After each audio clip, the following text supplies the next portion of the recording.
Ang lalaking naglagay ng kamera sa bahay niya nang mapansin niyang may mga pagkain siyang nawawala. Siya si Joe Cummings na isang actor sa New York. Noong 2009, nakatira siya sa isang apartment kasama yung girlfriend niya kung saan dito nga niya mapapansin na may mga nawawala silang mga pagkain. Kung hindi man to nawawala, yung mga pagkain tinatabi niya ay meron na ngang ibang kumakain. Siyempre, tinanong nga niya yung girlfriend niya kasi nga dalawa lang naman sila doon sa may bahay, and sabi nga ng girlfriend niya, hindi naman daw siya yung kumain ng mga nawawalang pagkain na to. Kaya naman para mahuli nga niya kung sino nga ba itong kumakain ng mga pagkain niya, dito na nga siya nag-set up ng isang camera doon nga sa apartment niya papunta doon sa bandang kusina, and nagulat nga siya sa nakita niya. Habang mahimbing na natutulog nga itong si Joe, dito na nga bigla ang may lalabas na babae doon sa isang aparador sa may taas. Dahan-dahan nga itong bumaba papunta nga doon sa lamesa at dahan-dahan nga niyang hinatak yung upuan para nga makababa siya papunta doon sa kusina. Dito na nga nagpunta nga agad yung babae doon sa may ref kung saan masasagot nga yung matagal ng tanong ni Joe. Nuksan nga nung babae yung ref and nakainom nga, tapos kumuha pa nga ito ng mga pagkain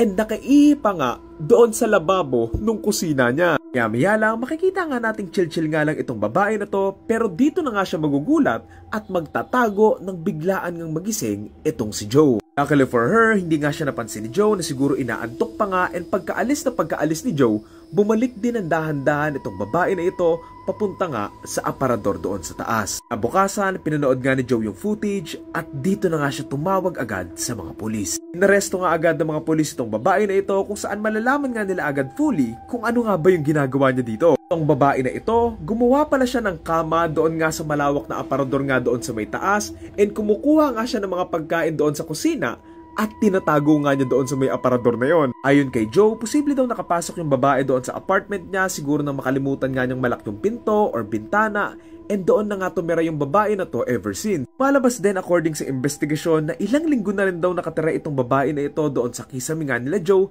nang hindi nga nila alam. Ang nakakatakot lang din dito, buong time na nagtatago nga itong babae na ito doon nga sa taas na aparador, sila Joe at yung girlfriend niya natutulog nga lang doon sa bahay na yon. Baga kung iisipin, bawat gabi and araw, hindi nila alam na all this time may taong nakikinig and kasama nga nila sa bahay nang hindi nga nila alam. Naresto nga itong babae na ito pero pinalaya din dahil si Joe naawa din nga siya doon sa babae na to. Ilang linggo ang makalipas matapos nga nilang madiskubreng may nakatago palang tao doon sa bahay nila, nag-decide na nga lang sila Joe at yung girlfriend niya na lumipat na nga lang ng bahay. Tunayan, in-upload nga ni Joe online itong video na to kung saan meron nga tong 21 million views na in-upload nga niya on November 8, 2009. Nung una, maraming ang nagsasabi na baka nga daw hoax lang daw to, lalo na't sikat na sikat nga yung mga found footage films ng mga panahon na to, lalo na nga yung Paranormal Activity 1 noong 2007. Sa artista nga din siya, pwede nga siyang gumanap na totoo nga lang ito, pero ayon nga kay Joe, totoo nga daw talagang nangyari to. Katunayan, makalipas nga ang isang dekada, meron ngang bagong update si Joe tungkol nga dito sa nangyari na ito kung saan may ipapakita nga daw siya mga bagong footage